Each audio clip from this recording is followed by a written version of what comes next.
and girls, welcome back to another storytime session. Now, I just want to take a minute to thank you for your support. I appreciate just being able to read for you and to have you read back with me. Now, because of that, I have an important story for us to read together today. Alright, in this story, we're going to be looking at our environment, what we can do to help it, and we're also going to be looking at how strong and confident we can be if we just put our minds to it. Now, if this sounds like a story that you'd be so interested to hear, sit back and relax, but don't forget to click the like button and do not forget to subscribe for more storytime sessions. So, once you've done all of that, let's get right into the story time. Get comfortable, it's story time, bookworms. Today's story is Living Green, A Turtle's Quest for a Cleaner Planet, written by Artie Knapp. Everyone had gathered for the big day. The wedding of Miss Taylor Turtley was an event that every turtle within 100 yards vowed not to miss.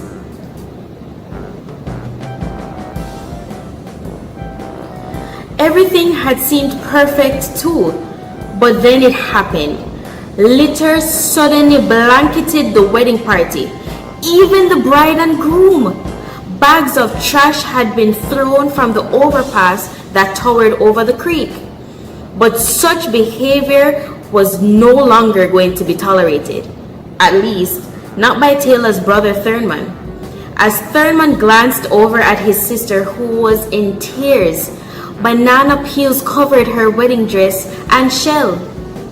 "That's it! Enough is enough!" exclaimed Thurman with his fist aimed high. "Forget it, Thurman," said his father. "There's nothing we can do about the humans, son." "Forget it? How could you say that, Dad? Something has to be done. It's time for action," Thurman said. And with that, Thurman told everyone he had to go. "Where are you going, Thurman?" asked his mother. "I'm going to put a stop to this, Mom." "Don't go!" shouted a voice from the wedding party. "You'll end up in a kid's fishbowl and you'll barely have room to stretch." "You'll be soup, Thurman," shouted another. As voices continued to ring out about the dangers that awaited him, Thurman was undeterred. He was determined to make a difference. How exactly? Well, Thurman wasn't sure. He just knew he couldn't sit by as the land he loved became cluttered with trash. Traveling a distance of any length takes quite a while for a turtle. So, to make headway on his journey, Thurman swam with the current of a nearby river. Looks fun. After a couple of days adrift, Thurman finally saw signs of human civilization. And everywhere he looked, there was trash. Lots and lots of trash. Dumping garbage where they didn't live was bad enough. But Thurman was surprised to see people living in it themselves. Garbage was in their water, it littered the streets where they drove their automobiles, and it was even where children played. Ugh. As Thurman pondered how he was going to address the crisis, several people were suddenly approaching him. Fearing for his safety, he quickly turned to hide, and then everything turned dark. Thurman had stuck his head in a mudded plastic bottle that had been left on the riverbed.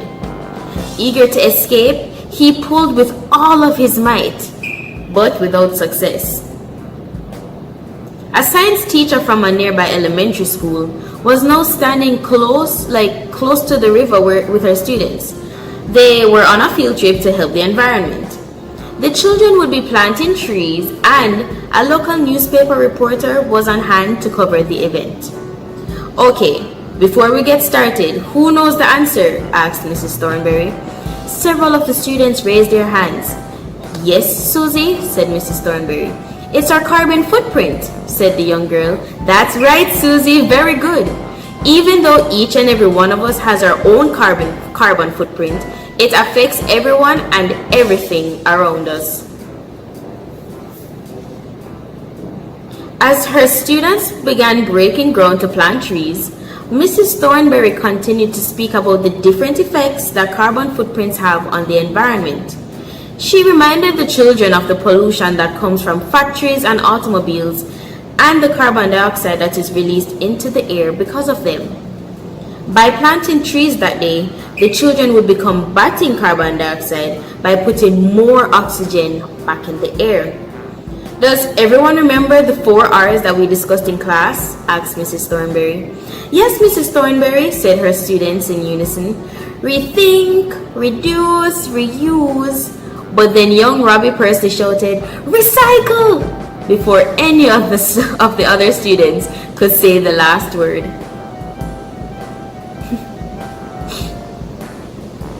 You see, Robbie couldn't contain his excitement. He had stumbled across a plastic bottle, but it was no ordinary bottle.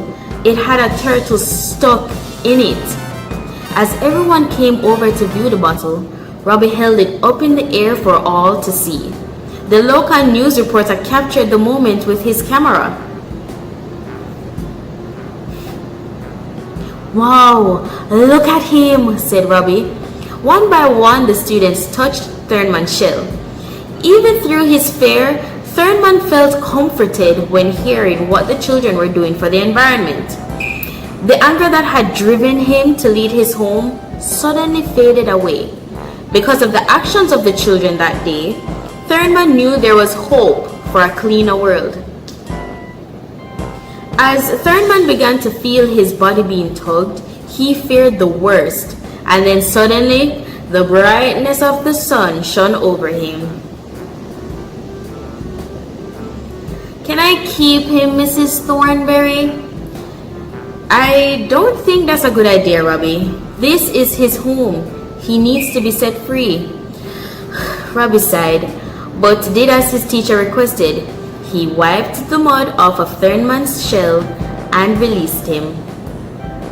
After he had finally reached home, Thurman was greeted as a hero. He learned that his rescue had made the front page of the local newspaper. Inspired by the true story, every school in the region began cleaning up the trash that littered the area, to include rivers and ponds. Thurman just didn't understand why everyone back home made such a big fuss. Besides, there was much work to do, and getting stuck in a bottle wasn't exactly what he planned. But Thurman's family reminded him of the courage it took to do what he did. His quest for change was proof that one individual can make a difference, and that each and every one of us should try. It's up to you. Repeat after me. It's up to you to do anything that you want to do.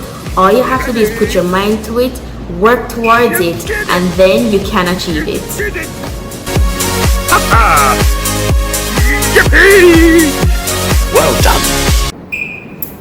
See, boys and girls, I did tell you it was going to be an interesting story.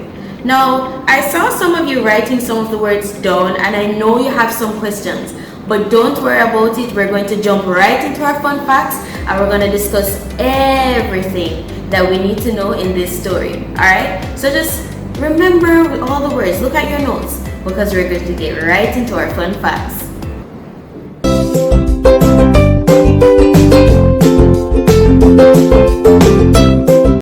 In today's fun fact segment, we're going to touch a little on the importance of recycling and keeping our environment clean. In the story, Thurman was very upset at humans for littering and throwing garbage where they did not belong. He even saw where not only was garbage on the side of the road, but also in the waters and where children played. When the garbage piles up, they attract insects that carry diseases and poison the ground and waters. Let's now go to Mrs. Thornberry's lesson on the 4 R's, but we will focus on the 3: reduce, reuse, and most importantly, recycle. When we reduce, It simply means that we use less to create less waste or less garbage. So instead of leaving on the pipe, we can use a little less water, or instead of buying and throwing away 6 sweetie paper at a time, we can probably cut it down to 2. When we reuse, we simply find another use for something that we might want to throw away. So instead of throwing away all of your old clothes that you can no longer fit, or some of your toys, you could donate them to someone who might need it.